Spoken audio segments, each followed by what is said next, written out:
So once upon a time, there was a water here. And this was in the days before people had water that just came out of the faucets in their house. So she wore this yoke over her shoulders with two pots hanging off of it. And she walked all the way from the top of the hill where her house was, all the way down a long hill and across the fields to the stream.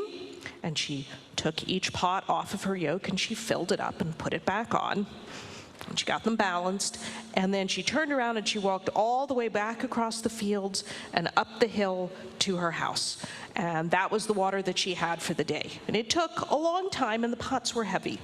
So this was a big part of her morning's work.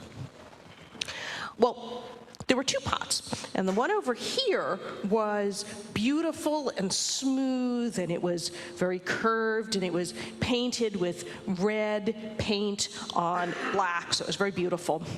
And the other pot was also very curved and smooth, and it also had red painting on black, but it had a crack in it.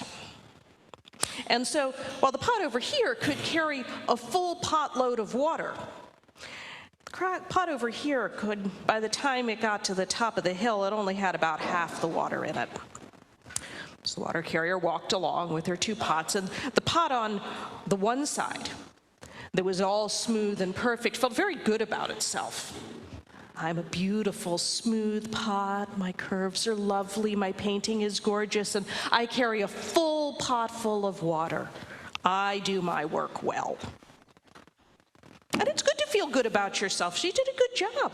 That's what pots are supposed to do. But the pot on the other side, they felt terrible. Because by the time they got up to the top of the hill, there was only half the water.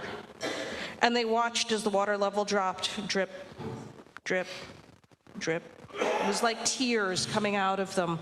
And they looked over the other pots, so smooth and beautiful and uncracked and perfect, and thought, my poor water carrier. Every day she hauls both of us all the way down to the river, all the way back up the hill.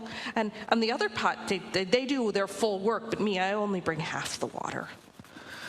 And she thought about it, and she thought about it, and she felt worse and worse. And one day, as they were about halfway up the hill, she said to the water carrier, I'm really sorry.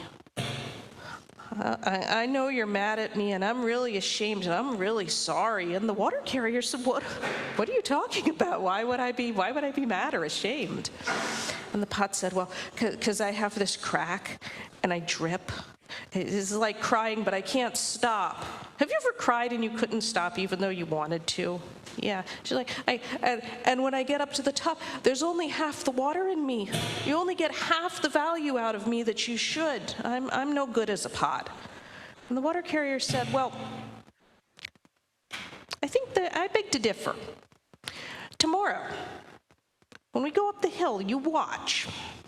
And look and see. So they walked along, and the pot looked at the grass next to her, and she realized that there were flowers there. There weren't any on the other side. It was just kind of dry over on that side. There were flowers over here. And there were pink ones and yellow ones and blue ones. And when they got up to the top of the hill, there was a rose bush. There was a big rose bush. And the water carrier stopped.